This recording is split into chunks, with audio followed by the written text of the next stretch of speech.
من النهارده للاسف مفيش راحه ولا بالراحه. للاسف حصل جزء كبير من اللي حذرنا منه من اول اندلاع الحرب، وهو نقص في السلع ونقص في العربيات والمخزون اللي موجود، وقلنا بوضوح الكلام ده، ولكن للاسف محدش كان بيصدقنا وكان كله بيهاجمنا. وكلاء كبار في السوق المصري وقفوا من امبارح تسليمات حصص كتير جدا للموزعين، والسوق داخل في مرحله تخزين كل ما هو مطلوب. بالتالي السعر دوت لاحظنا فيه ان هو بيرفع، وكان بدايه رفع دوت من توكيل غبور ومنصور وقف اصلا اوريدي تسعير العربيات بتاعته وتسليمها، كمان غيرهم من التوكيلات. الاخطر بقى من كده وهو ان بعض الموزعين والتجار هيبداوا بقى يحطوا ويخزنوا العربيات بتاعتهم، مش عشان ما فيش عربيات، علشان يخلقوا نقص مصطنع يمهد لموجه ارتفاع في الاسعار ومضاربات. السيناريو ده بيتكرر واتكرر قبل كده كتير، وهي معادله بسيطه جدا كل الموزعين او اغلب الموزعين ماشيين عليها، والمعادله بسيطه جدا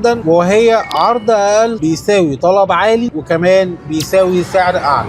السؤال بقى هنا دلوقتي، هل التوكيل فعلا هو اللي هيسيطر على السوق، ولا هنشوف رجوع للاوفر برايس في شكل جديد؟ ده ممكن تكون حركه التفاف على اسعار العربيات للعوده للاسعار قبل سنه ونص وتعويض اي خساره كانت بتحصل في السوق. نصيحتي ليك ولاي حد ناوي يشتري عربيات، دور كويس واستشير واستخير ربنا قبل ما تدخل دوامه اسعار ملهاش سقف. للاسف طبيعه السوق المصري هو استغلال الازمات، واي ازمه حصلت قبل كده دايما بيحصل فيها تخزين لاي سلعه، سواء كانت السلعه دي استهلاكيه او غيرها. يعني مثلا الدولار رفع بنسبه بسيطه، فورا تلاقي الاسعار زادت، ويا دوب ما صدقوا ان هم يزودوها، لكن لما بينخفض للاسف ما بينزلش السعر في وقتها، وبياخد فتره كبيره عقبال ما بينزل. بفضل الله انا بقول لك اللي بيحصل في السوق من واقع خبرتي. حضرتك عاوز تشتري العربيه او مش عايز تشتري، ده قرارك في الاخر. احنا بنعرفك بس ايه اللي بيحصل في السوق من واقع خبرتنا، ونصيحتي ليك اوعى تشتري عربيه الا لو انت محتاجها فعلا فعلا فعلا، لانها سلعه استهلاكيه. وما تقولش خالص ان انا هحافظ فلوسي فيها. دايما خبراء الاقتصاد لو انت متابعهم دايما بينصحوك ان انت تحافظ فلوسك في سلع او حاجات زي العقارات. دي افضل حاجه في وقت الازمات بتحافظ على قيمه الفلوس، هي والذهب، بس الافضل من الذهب هو العقار. بكده اكون عملت اللي عليا. قول لنا رايك في اللي بيحصل في السوق المصري بالنسبه للعربيات الزيرو. انا محمد عادل كنت معاك من اكستريم اوتو فرع المعادي.